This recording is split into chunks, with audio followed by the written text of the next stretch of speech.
So this is the BMW X5 2009 with the 3.0 motor without turbo. This was going on for about 18 months, and what was happening is around 2,500 to 3,000 RPMs would be hearing just plastic rattling in the motor. Difficult to find, of course, because, well, welcome to BMW. So anyways, getting down to the point here, we had, there's these DISA valves, they call them, intake manifold adjusting units. And basically what it is, it's these two valves here, and they adjust the air flow into the motor inside the air intake of the motor. I was taking off the intake manifold for a reason, I don't remember why. But anyways, so if you're hearing rattling, I guess just at any point, really, take a look and find out where they are in the motor.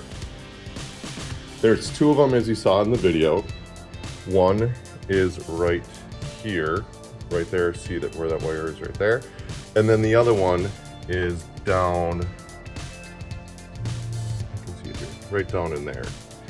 What you do need to do, unfortunately, is take the throttle body off, which is down in there. There's 4 bolts. Disconnect the wire, and then also you can actually get to the first DISA valve right there. And then to get to the second one, what you need to do is take off these bolts. There's about, I think, 11 of them, 11 or 12. Take those guys off, and then you can get to this one, and I think there's 2 to 4 bolts that hold the DISA valve there. Now, you can check the motors with these within the scanner. So let's go to the first one, and we're going to go to it's called variable intake system.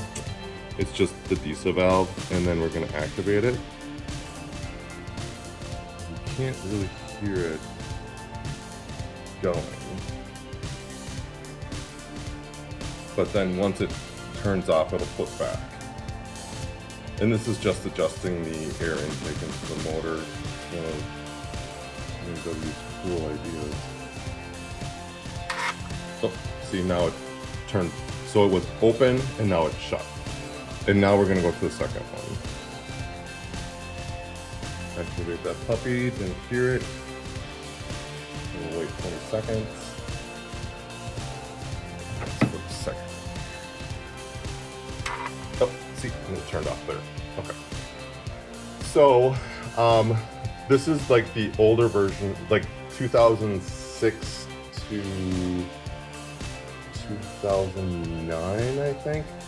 And then the next model, the newest one, well, not the newest, but 2013 to, it could be all the way up to 2026. They have a multi-variable one, which actually sits on the outside here instead of on the inside. And instead of, I mean, these are expensive if you buy them straight from BMW, they're about $1,000. But if you get one, and I've seen the multi-variables are more expensive, but I mean, as prices go down on vehicles, prices on parts go down too. So you can probably pick it up. I can't give you a price, but anyways, probably get them from the junkyard or something to throw it in there as well. So anyways, if you hear rattling, try and see what this is all about.